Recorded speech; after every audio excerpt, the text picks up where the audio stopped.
my question for you, like, are you seeing that shift for your current or prior physique competitors where they're coming to you?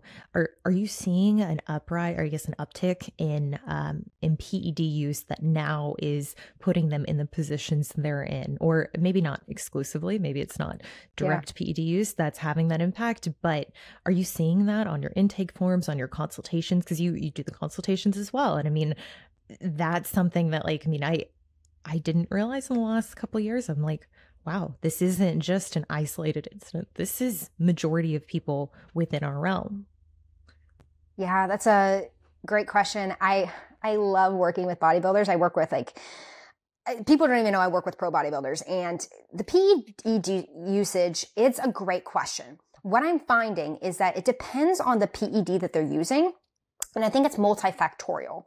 So I don't think it's just the PED that's themselves. Sometimes, I mean, obviously if a PED could be causing, liver issues, and that's going to manifest in some gut issues and like all, you name it. But I really, honestly, I don't think it's as much the PEDs as it is not feeding the gut microbiome correctly and overtraining and just completely exhausting the body. I really do feel that most people, when it comes down to being in the bodybuilding world, it's not having enough variety and incorporating a lot of different types of foods and fibers and prebiotics and polyphenols. And I think it's overtraining and not slowing down, just constantly go, go, go. And I get it. We're athletes, right? We always want to be doing things, but I think and of course it's hit or miss depending on the PED, but I based on what I see, like I'm able to see these bodybuilders stay on some of their PEDs while healing their gut, working on things, slowing down, and they feel so much better. So I don't know if it's the PEDs or if it's everything else in the quote unquote stress inflammatory bucket in the body.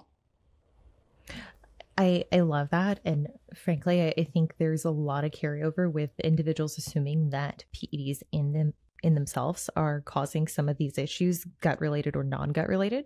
Whereas when you consider, okay, what is the state that a natural athlete, and I don't necessarily mean like using PEDs to take everyone in the realm to super physiological levels, but at least having some supportive therapy in place if you're going to be in these states for an extended period of time. If you're going to be doing back-to-back seasons, at least ensuring, okay, is there something that could, if it's going to be what you're going to do with or without enhancements, having the enhancements in place depending on what they are, depending on the duration, the right dose.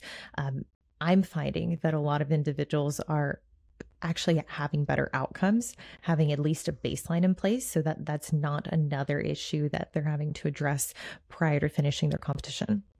Yeah, it's so funny because way before I knew about PEDs and I got into the research on them, I was so anti-PEDs, and I was like, all these people, they're screwing up their bodies because they're doing PEDs. But in reality, like I honestly see, and I'm not saying take your PEDs, but I'm seeing the women that are taking low levels of test or maybe a low dose amount of Anavar. Actually, like these women are the ones that after contest prep, they do better. They come off the PEDs and their bodies are so much better. The ones that take, and I don't like saying, oh my God, take T3 or T4 in your preps, but the ones that are doing some of these things, honestly, sometimes their preps and their hormones, they look better. And that's why I love when people come to me and they do their pre and their post, and then they do their post after they come off their therapies. And I'm like, you look better than the natural competitors. And that's the wild thing is I think I was in the same boat as well. Like, I mean, you were competing already, I believe. When I got into the sport, so I started in 2015.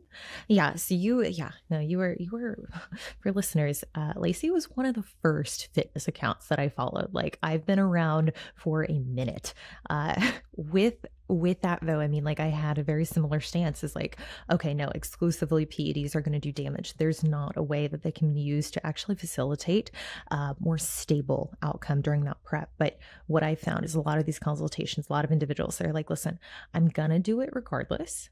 So what can I have in place that's going to help me pivot and at least come out of this without problems that I would say are avoidable? And same on the T4, T3. I mean, like that's something that I think oftentimes is demonized, yet we do see in Gen Pop. I mean, from a provider standpoint, it is prescribed left and right, whether there's a strong indication or not. And it's not to say, okay, that in itself is a justification, but I do think the data on T4, T3 at a supportive level, I think it's pretty advantageous, particularly if the athlete is going to be in that contest prep for an extended period of time. I'd rather have someone have that in place, manage fatigue from the get-go, know that, okay, well, fatigue is going to increase, but we have this in place. We shouldn't expect that stall around that 3-4 week mark that ultimately is inevitable. Like, I mean, even with someone who's highly resilient, we're typically going to see that down regulation within the first month. So big fan of having non-androgenic PEDs in place if it makes sense for the athlete. And I hope listeners are keying up to that like neither of us are advocating, hey, just put it in place blindly. Yeah, no. But I do think there's a strong indication for a lot of individuals who have already made that decision. They've already accepted the risks that come with PEDs, both non-androgens and androgens.